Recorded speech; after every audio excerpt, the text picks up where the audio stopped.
Make sure you join me on Youth Cafe tonight from 8 p.m. to 9 p.m. It's going to be a sizzling show, Yusuf. You should tune in as well. Definitely, I'll do that. You know, more fun. All right. Thank you, Yusuf. Always a pleasure to have you in the news center.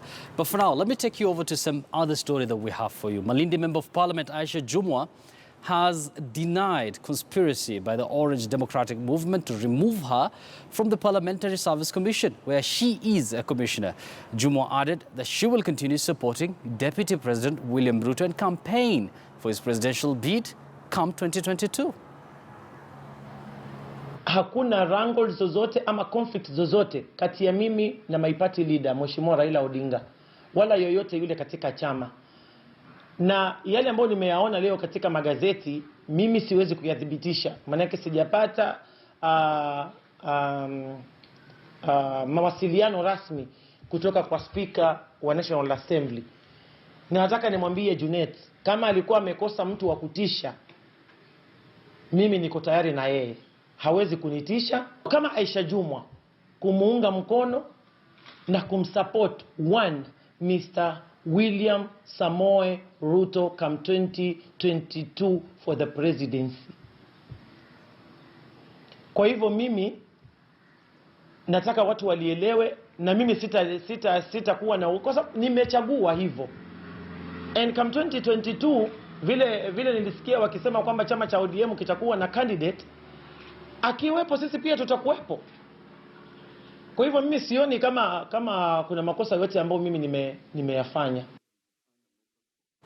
Aisha Jumwa there, one of the members of parliament from the ODM who have openly shown support for Deputy President William Ruto's 2022 presidential ambition. The party has not yet made clear what they're planning to do with not just her, but also some other members of parliament from the coast region who've also done the same, showing support from an individual who is not part and parcel of the ODM party. Of course, that's an interesting story that our political desk will make sure to follow for you up to its logical conclusion. Now, a decision by the two pilots to reroute their flight may have caused the accident that killed 10 people in the Aberdares forest a fortnight ago. Speaking at a joint press conference, the Ministry of Transport and the Kenya Civil Aviation Authority said investigations into the crash are still ongoing, but still at an early stage. Cecilia Okesho has more for us. Nearly 16 days after an aircraft Cessna Caravan 208B owned by FlySax company crashed in the Aberdares forest, killing 10 people, Kenya Civil Airports Authority has handed over the preliminary report to the Ministry of Transport.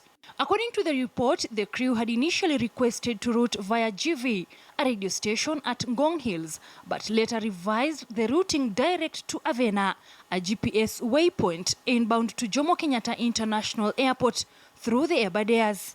Because that flight had been delayed, there were some passengers that were making a connecting flight at Jomo Kenyatta International Airport.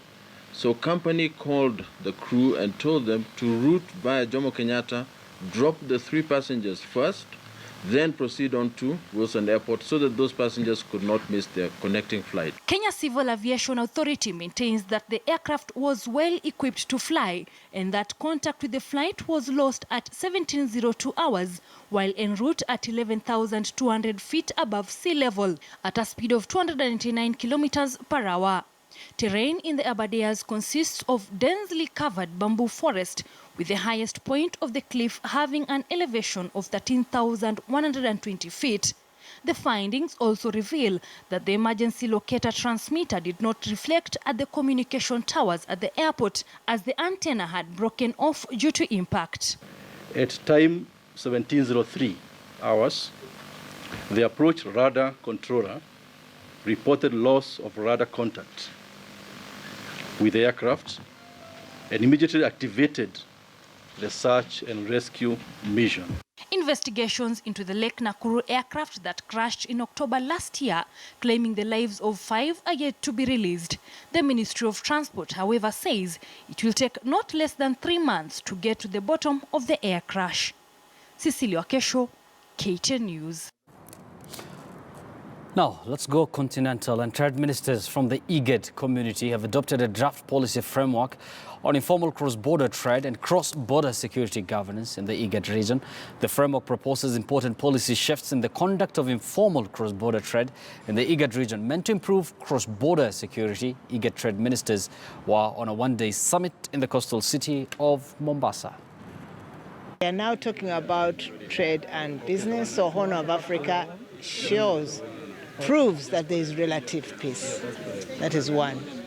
Two, all African countries have 15% component of informal trade at cross borders.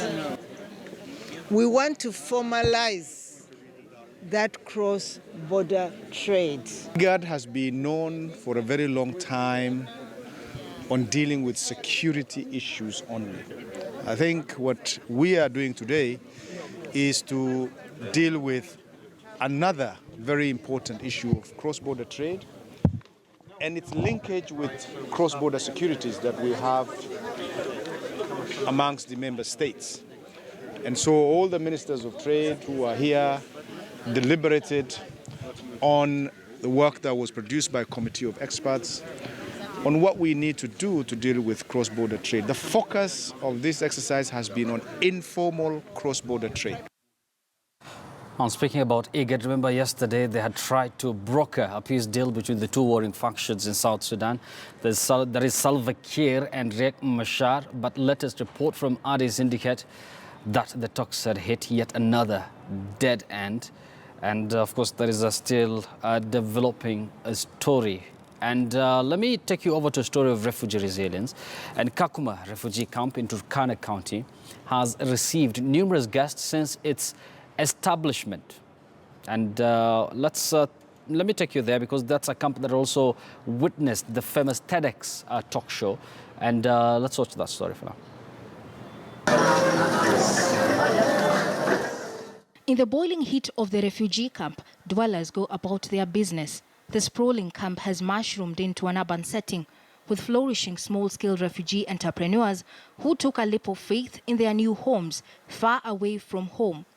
Kakuma town is characterized by development with bits and pieces of technological advancements, some devised by the refugees themselves. In a tiny dark shanty, we met Abdi Sofa, originally from Somalia. His workshop smells everything diesel.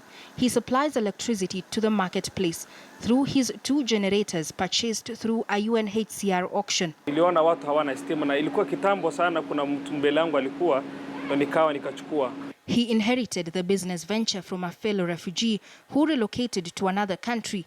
And 8 years, he has transformed it into a booming business. Close to 100 households benefit from this innovation, but at a price. He, however, supplies it for free to persons living with disabilities. Unajua, ukiwa na njaa, unaweza fanya kazi lakini ufaulu pia. 22-year-old Joseph Ebey from the host community has worked alongside Abdi for close to 7 years as an operator, although with no formal training. Despite the dangers of handling naked wires, Ebey has learned to handle the cables and machines cautiously. Due to the hot temperatures in the region, the generators are switched off between noon and 3 p.m. daily to cool them down. Kwa hizo madrum sahi ile yenye ulikuwa naona, hiyo drum ni tatu ya kuleta maji baridi. Alafu ile nyingine ya kwanza hiyo ni ya kuchukua maji moto, alafu hiyo maji inazunguka, ile nyingine ndio inapolisha ile ya. Thank you very much, Senator. And again, among the many businesses that benefit from Abdi's electricity is Experts Kinyozi, arguably considered a favorite in this dusty town. But nonetheless, you'll kindly allow us a short distance from the Kinyozi lies another innovator who still relies on Abdi's electricity. Ahmed moved into Kenya in 2010 from Somalia, shortly settling in Mandera, where he learned his internet craft. And in 2015, he unleashed his skills to close to 400 beneficiaries at the Kakuma refugee camp. So I have been tried to learn fast how to supply internet. After that, came back to my place and then to starting supplying internet. Just like the Kinyozi, he too has invested in solar energy as a backup when the generator is shut down. But for a population where few own smartphones and internet devices, his business idea was a blind bargain, which turned out just fine. Those who are using the laptops, they will pay per monthly 1,500K. And also there is another people, those who need to get internet through the point-to-point, like their routers. So by router, I'm taking like 3,000K.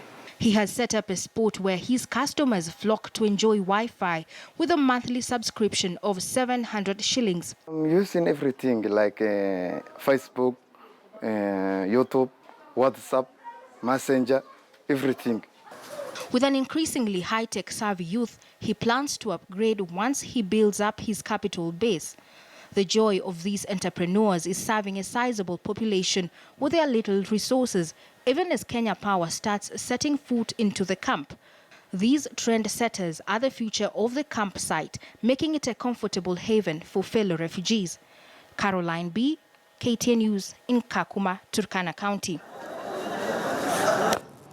Now, over to a story that has elicited a lot of reaction, especially on social media. Kenya Rugby Union has sacked Kenya Sevens head coach Innocent Namco Simiyu. A meeting by KRU board decided to send Namco's packing over as a result of the fiasco in Paris Sevens, the saw Kenya mask-off sponsor's name. This comes as a tough-talking Tourism Cabinet Secretary Najib Balala hit out at Kenya Rugby Union officials for their failure to pay Kenya Sevens team when on national duty during the London and Paris Sevens legs of the HSBC World Sevens Series.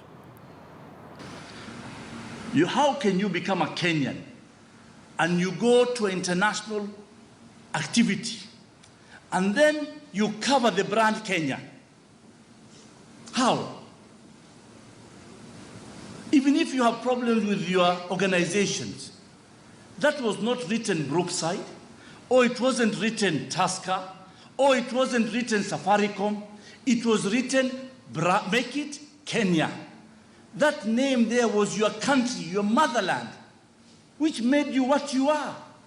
And then you go there to embarrass us and cover it. Brand Kenya has a contract with Rugby Union. And today, we are cancelling that contract. The 20 million contract we are cancelling because they have failed to pay their players. The players should go to see the CEO and we will pay them directly.